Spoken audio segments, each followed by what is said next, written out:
Greetings. In the previous video, we talked about how certain snippets called rich snippets can be created using JSON markup, which is useful because when you come up in the searches, you're going to be more likely to be clicked on if you have something of value to show to people, something that people would gravitate towards.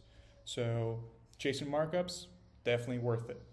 So the thing is, there is a vetted standard under schema.org generated through the collaboration of Google, Microsoft, Yahoo, and Yandex to produce a way to classify websites under a certain schema. But it's really exhaustive, right? There's so many types of services that people would assign to a website, right? For plumbers, for books, for movies, for listings, you name it. So it's very time consuming to produce something of value. And let me show you what a JSON-LD of value would look like.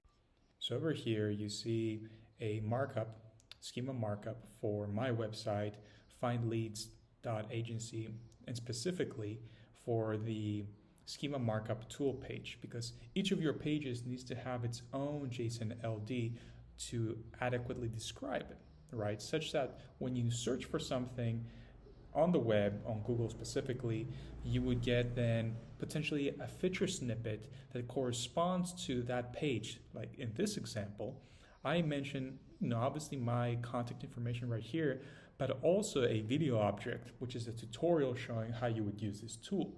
Now, this gives me an advantage relative to other services that don't use these markups, because if I were to show up on Google, then somebody would see that video associated with my website and probably somebody would click on it. So that's the benefit of using schema markups. So I made an automation that scans a page's JSON markup and it then produces a recommended version of it. So for one of my pages, I don't even have a JSON-LD, but then it looked at the page and it recommended a template that I then need to fulfill, right?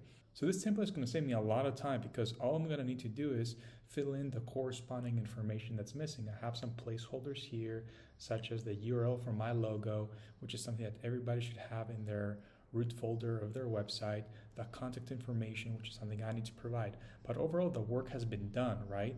So this is an automation made out of n8n, and I'm going to walk you through it right now. So our automation is quite simple. All we do is have a form in which we input our website for which we want to find the specific markup of that page, if it exists, and then our email, such that we get the recommendation to our email. The extraction happens through an agent. An agent just goes ahead and does an HTTP request, meaning goes ahead to the website, pulls the information, and checks for the presence of a JSON markup. And ultimately, it makes a recommendation using this logic that we have here through the prompt. I'll walk you through it in a second, and we get that email. So let's dive into the automation. So let's break it down a bit further. We have this trigger over here called the on-form submission, and we set it up in the following manner. We say there's no authentication needed, meaning like when you visit this particular page, you don't need to enter in any credentials, right? If you're using this locally, or what I mean rather in test mode, then you don't need to have any authentication. But if you were to release this to the web, such that you visit a website where you can over and over again add in, let's say, the website you want to check and the email that you want to receive your report in, or have it be a service for others, right? You can sell it to others. Then you would have to have authentication in place, because otherwise it's open to the internet, anybody can use it. And the fields I have are the website and the email, basic, right? So that's good. Then over here we have the schema markup agent. It's really like any other experience you might have had with ChatGPT, right? You enter in here your website. In my case, I've already tested it out with my website, lanai.com. And this is the prompt. This is really like the juice of it all, right? Where we elaborate on the analysis that needs to be done, right? Provide me the JSON-LD, then give me the JSON-LD that you would recommend, and the rationale behind it. We want to make it think about what it's recommending and the action items that I need to undertake to implement this. And because we're sending this by email, right?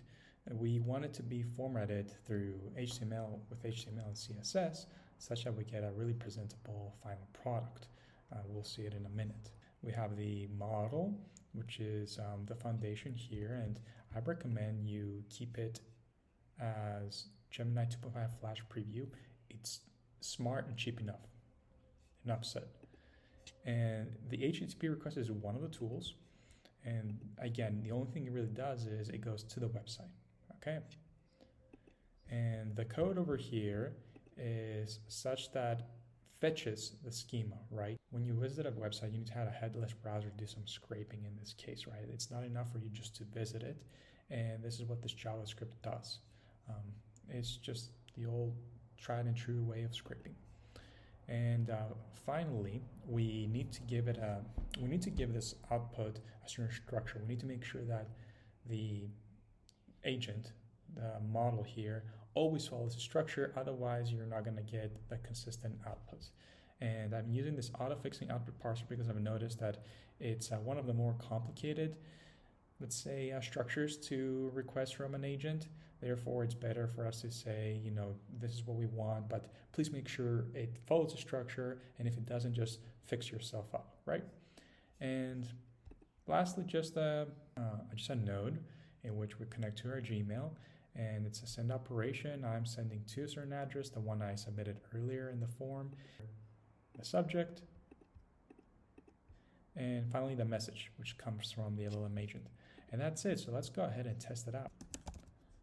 So I entered lanai.com/blog and ari@lanai.com. I haven't tested this out yet.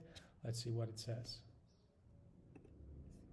So it's going ahead and it's processing, and it should take about 2 minutes at most for us to get the results. So the agent is now done, and we're going to go ahead and check out what it sent to us. So here we are. Okay, so my JSON as of right now is quite basic. It at least mentions, you know, the website and then the logo and a account that you can find me on Twitter. But the recommendation here is a bit more thorough, right? We have a specification for what the recommended width and height is for an image, because when you have an image, your logo that you want to show on a rich snippet, you don't want it to be distorted, right? You want to give it the ideal width and height, and that's a best practice, that is. Now, some other accounts you can find me on Twitter, Facebook, LinkedIn, and YouTube as well. I should add that as well. And we have here an address that people can find me on, my business address, my contact information, and some additional explanation here for the website. So this is perfect, and ultimately we have the rationale for this recommendation and a series of steps to take in order of priority, and ultimately we can validate once we make the implementations on Google Rich Results test to see what our structured data looks like. So yeah, this was a really quick way of me getting a recommendation for my JSON markup.